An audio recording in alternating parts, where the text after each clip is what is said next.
All right. Welcome to the Generational Health Podcast. Today's going to be a little different. I'm not interviewing anybody. It's just me. But I did ask my friend and producer, Heston, to sit across from me so it didn't feel like I was talking to a wall. Normally, as you know, we talk a lot about on this podcast with individuals that have varying information on different things, skincare, oral health. We bring in people that have unique stories, that have had challenges and things throughout their life that have helped shape them and mold them, and we try to learn from them. But I kind of felt like I had some thoughts for this episode, but it's been about 48 hours since Charlie Kirk was murdered, and it's been kind of a weird week. And so it made me reflect on what I wanted to talk about, and it shifted a lot. And it made me think, okay, maybe this is a good opportunity to just talk about why this podcast exists, why we even do it, what our objective is for this podcast, who we're trying to reach, and maybe give a little bit more clarity and perspective on what we're doing here. There's a lot of people going through a lot of things. A lot of tough life events, things. And I know that I have people on here and people that will be on here, people that I've interviewed that we're just waiting to release those episodes that are going to tell their stories, and you might disagree with them or you might know them and have a different perspective on who they are. Maybe they've hurt you. Maybe you followed them because some people that come on here are public figures, and maybe you were really disappointed in decisions they've made in the past, and their messages can be triggering. I just hope people that do listen to this podcast know and understand that my intent is only to help people move forward and to heal and to really be able to help the other people that are around them, and to move, like I said, to move forward and to get past some of these things that we all deal with. No man is an island, or woman is an island. When we make decisions, good and bad, it affects everyone around us. And I know and understand that some of the people that come on here that are experts in their own right for different things or have gone through some tragic circumstances have undoubtedly hurt people around them. So I just wanted to mention that my whole intent in interviewing people on here is not to bring anyone to anger or frustrate people, but is really to just try to help people heal, and to try to, if this episode or any of prior episodes ends up helping a single individual, then I feel like it's a wild success. With that being said, this week has been super heavy. You and I were talking about that, and I haven't really known how to wrap my head around what happened. As almost everybody knows, Charlie Kirk, he's a conservative influencer, I would say. He's political. He goes on campuses, talks to students, has provided a platform for people to have open and honest discussion. Sometimes can be provocative. I get that. He's very Christian. Everything in his view is a Christian-based view, the way he views the Constitution and everything else. But this one's been unique. And Heston and I, we were talking about this before, and, it just, even though we don't know him, I know a lot of people in my sphere, friends, have met him. I've never met him. I don't know him. I really didn't follow him that much. I'd see his stuff pop up, but it wasn't like I didn't go out of my way to go watch him speak or anything like that. But this one was tough, and it hit different. It was hard. And there were a lot of people, I think, that have said the same thing, and they're trying to figure out their feelings and why is this so difficult to process. And it's been a weird couple of weeks. I mean, you have the tragic stabbing of the young woman on the bus. The same day as Charlie Kirk, there was a shooting at a school in Colorado. And then obviously the tragic events in my home state of Utah. for which I had family members in attendance. Many of them you don't realize you probably saw them, but they were literally in the background of all the photos because they were just to the left of where he was speaking. So all the photos, all the conspiracy theorists are like, oh, this guy's like doing signs, and then this guy's with his hat. Well, my sister-in-law and my other like family members are all right there. And, and in that moment, I can't help but think that, man, this is so tragic for them to be so close witnessing this and being in that state of panic of not knowing, hey, are there more shots coming? Fight or flight kicks in and people start running.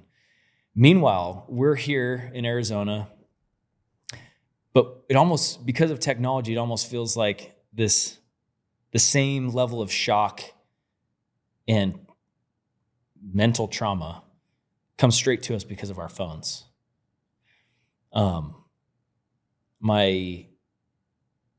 I had a tough time watching it. My brother-in-law was right there. He actually sent a video to us, and it was very graphic.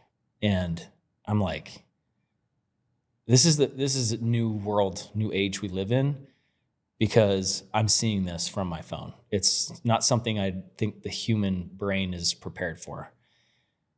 Not to mention my adult, mature brain, but what about my kids? They were passing these around school. Kids were seeing this. My younger kids were seeing this. It was just so public and so accessible that night, we had to sit down with our kids and like have a conversation about what had happened. They were crying. They didn't even know why, but man, they could feel it. They knew something was wrong.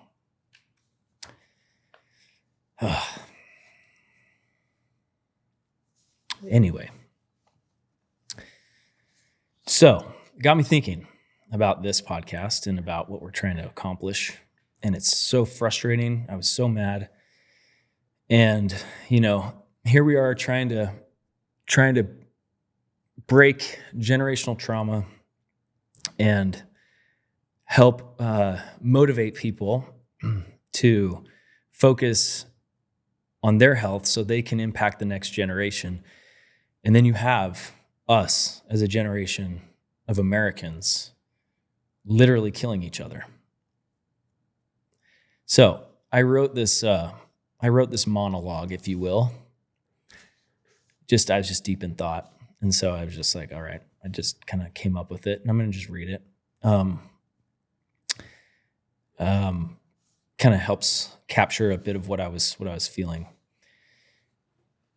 So, all right. There are moments that stop us in our tracks, moments when we hear the news and everything else just fades. This week was one of those moments. The assassination of Charlie Kirk has left many of us shaken. Whether or not you agree with him politically, you could feel his conviction. He was willing to speak out, to stand tall, to challenge, and to lead. And now he's gone, violently, tragically, unjustly. As a father, a husband, an American, I feel this deeply. As someone building Hiva Health and this podcast community around generational health, I can't ignore it. Because health isn't just about biomarkers and lab panels. It's not just about peptides or hormone optimization or getting more protein. It's about how we treat each other. It's about the tone of our culture. It's about whether we believe in the value of life, especially one we disagree with. And right now, we are not well. We are fighting battles online and ignoring the ones in our homes. We are more connected than ever and somehow lonelier than ever.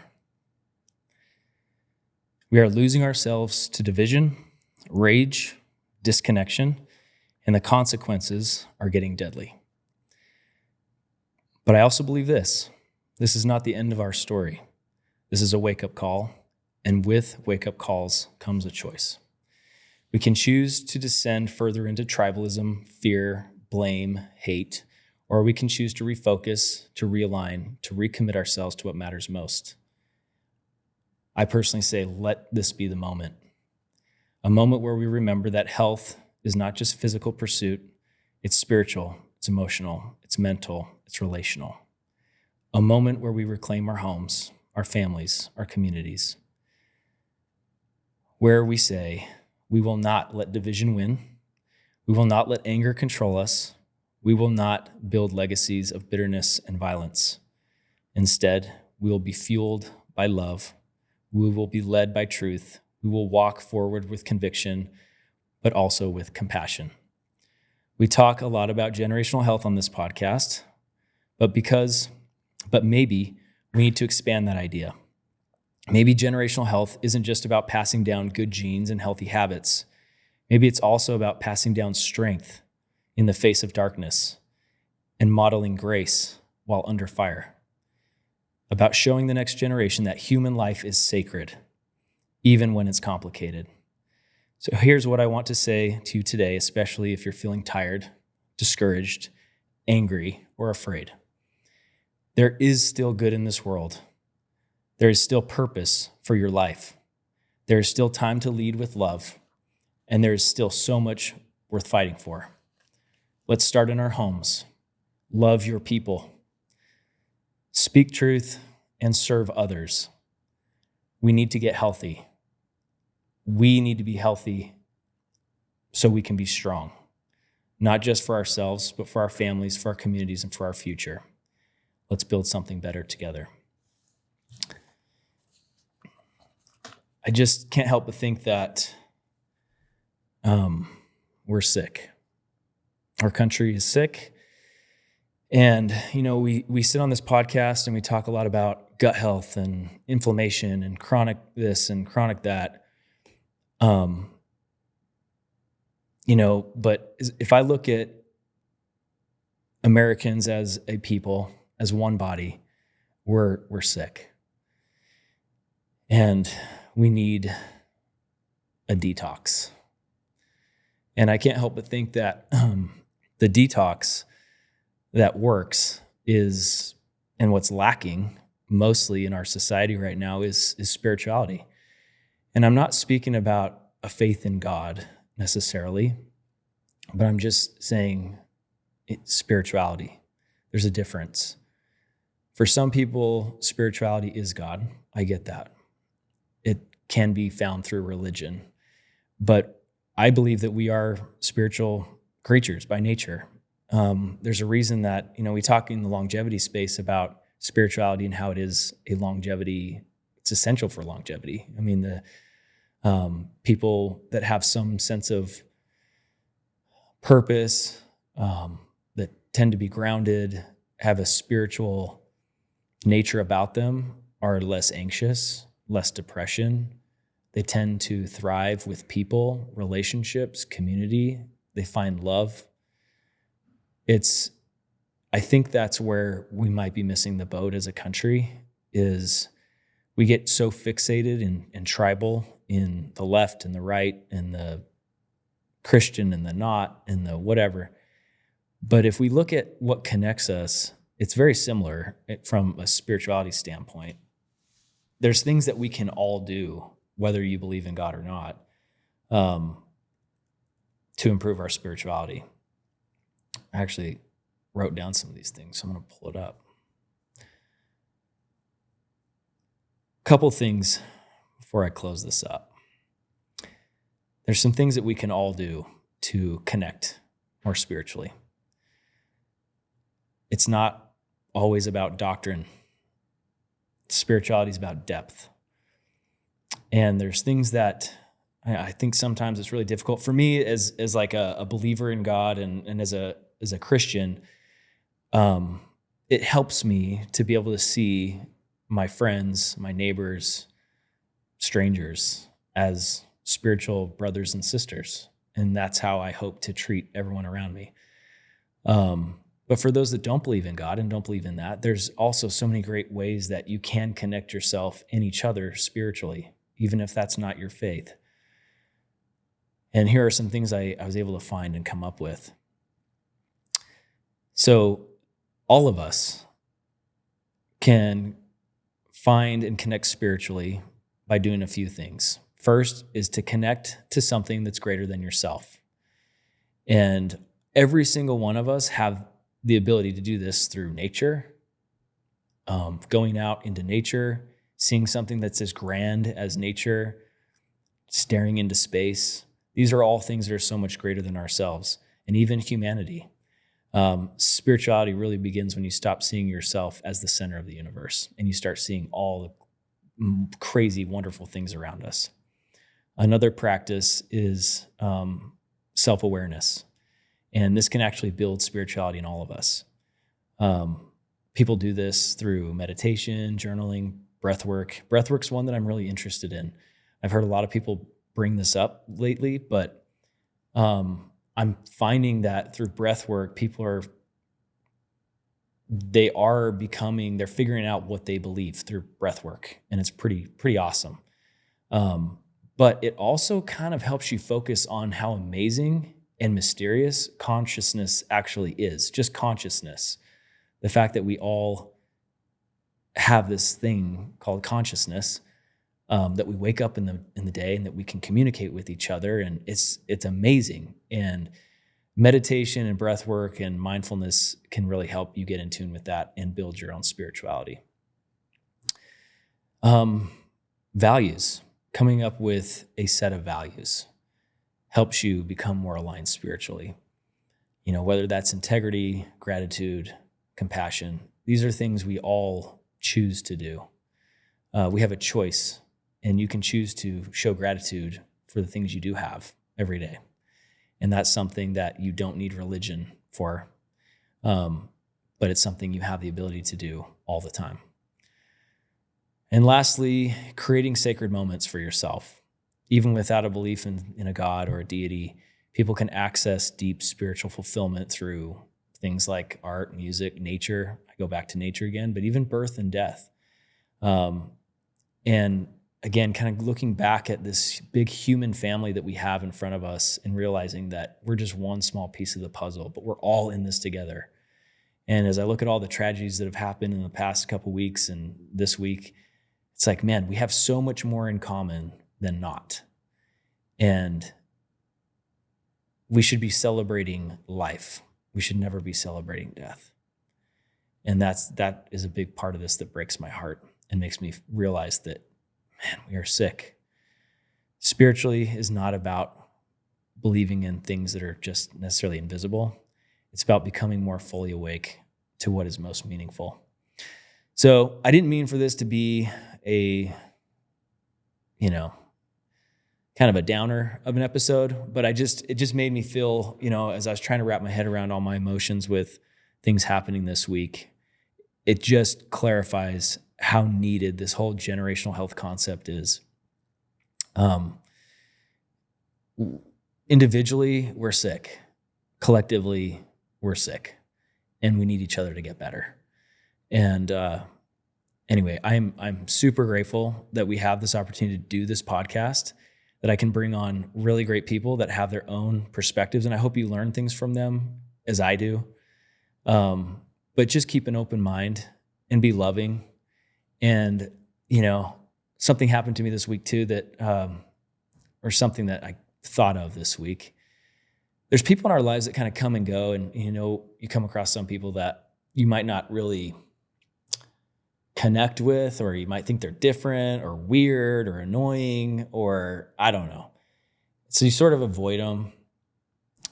But there was one of these individuals that I'm thinking about where, just never really thought it was someone that I want to hang out with, right? So whenever I see them in passing around town or whatever, I'm not very talkative or very chatty, because I just kind of avoid sometimes, and that's a weakness of mine, I guess. But I found something out about this individual that was tragic, super tragic. And it completely changed my perspective on this person. And I remember bumping into that person and wanting to talk to them and wanting to be nice to them and wanting to ask them how they're doing.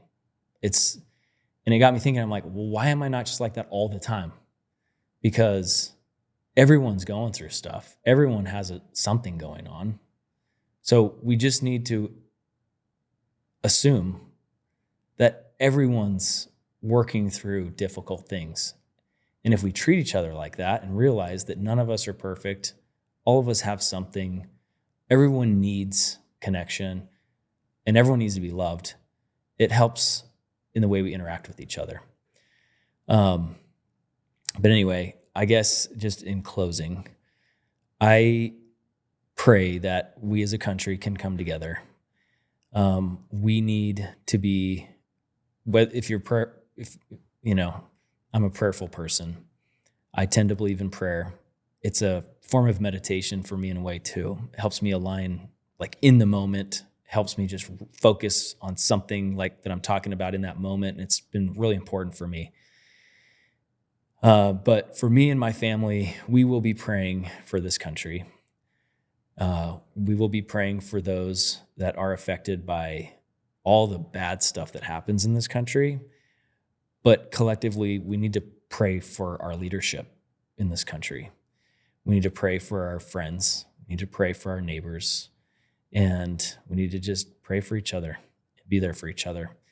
And I'm hopeful that brighter days are ahead. And I hope that all this stuff going on doesn't divide us more, but in a way unites us.